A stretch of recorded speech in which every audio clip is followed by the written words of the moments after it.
Hi, my name's Adaiha, and I'm here to talk to you about comfortable left-hand position on your viol. So the first thing I like to do is make a nice C shape with my hand. So comfortable, kind of curved thumb, curved round fingers, and just a gentle C. And when you put your hand towards the viol and you're about to play, you'll want your thumb to kind of rest gently behind your second finger. So I usually tap the two together just to kind of feel where that's going to be, what that position kind of feels like. And then get that nice C shape again. And you'll bring your hand to your viol and just kind of gently rest your fingers on top of the strings for a second, kind of get comfortable with that feeling. Now, when you put your first finger down, you want to stay on the tips of your fingers, which is why the C shape is really helpful, I find. And you'll go ahead and take your first finger and put it just right behind the second fret, and just kind of feel the weight. It doesn't take much to push the string down. So once you have your first finger down behind your fret, you'll notice my thumb is kind of in between these two frets where my second finger is then going to end up. So it's mobile. Your thumb isn't always going to be glued to one spot. It's going to kind of follow along with your hand as you expand it. You can kind of see that here. And it can slide along. Sometimes that's really helpful as you're extending your hand to know where you are. But you'll always have it just kind of resting right behind where that second finger is going to be. So kind of right there. As you get ready to put the rest of your fingers down, you want to think about expanding from your soft knuckles. So you're going to open your palm, your hand through here so that you can put then your second finger behind that next fret and then follow with the third and the fourth. It can be a funny sensation at first, but you want to always think about having soft knuckles and a flat wrist. And you don't want your elbow to be too high up, because then you'll get this bump in your wrist. And you don't want to be too low, because then you'll be too flat on your fingers and you'll hit all of the strings. So it's just kind of stay nice and curved. And I travel with my thumb sometimes when I have to go higher up. Sometimes it ends up a little bit behind my second and third finger. And as long as you're not locking that knuckle, it can be as straight or as curved as you need it to be for comfort level. So the basic position then, so you have your first finger, and then thinking of kind of just opening, expanding right through these knuckles as you go up, all the way up to your pinky. And sometimes I find helpful to kind of pronate a little bit towards that pinky finger. So instead of rolling backwards, kind of rolling towards that side to give a little bit more support through the hand and the arm. And that also helps get you right on the tip of that pinky finger. If you have longer fingers, you may notice that you don't need to roll quite as much as I do, but I tend to need to come around a little bit because my pinky is kind of short. And so this is a basic setup for all of the viols. So treble and tenor and bass are all going to be very similar, but it'll just be the sizing difference. So on treble, obviously your hands are going to be a little bit closer together and a little bit further on the tenor, and then the bass is where you're going to have the most extension between those fingers. One exercise I like to do is I like to put my first finger behind that fret and just kind of allow my finger to just kind of go open and close like that, because my hand, now that knuckle right in there, I'm allowing space.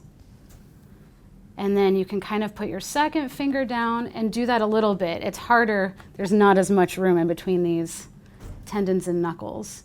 But you can kind of do that with each finger, just kind of practicing, allowing just a little movement in there to just get those knuckles really open and used to having to be just a little bit more spread than we are in our typical day-to-day life. So one thing to consider is how much you press with your thumb.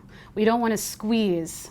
A lot of times when we're first learning viol, I had this problem, and I think a lot of other people have this problem, is we tend to really grip with our thumbs. We think we need to hold on really tight when we are on our instrument. And actually the thumb is just there as kind of like a little pivot point, I like to think of. So sometimes when I'm playing scales or doing warm-ups or even just sitting with my instrument, getting my left hand on there, I like to tap my thumb. So you'll see that as I have my hand there, I just sometimes gently tap it to see that I'm not gripping. And then as I put my fingers down, I'll just kind of gently pick it up. Doesn't have to be a big movement, just to make sure that I'm not squeezing too hard, because then it can cause some problems and pain, and we don't want to be in pain when we play. So now that we have a comfortable shape in our left hand, I want to talk a little bit about how to comfortably get to our lower strings, especially on the bass. That can be, our necks are nice and wide. So now that you have your shape and your nice loose thumb, tapping it, when you start to cross over, now I'm going to just hop over one string. I'm going to allow my shoulder and my arm to kind of come forward. I'm just going to and my torso I'm allowing to just kind of turn a little bit, come around the instrument. I don't want to go just with my fingers or just with my thumb, because we need to stay on our tips. And the easiest way to do that is to allow the hand to just kind of slide and glide over.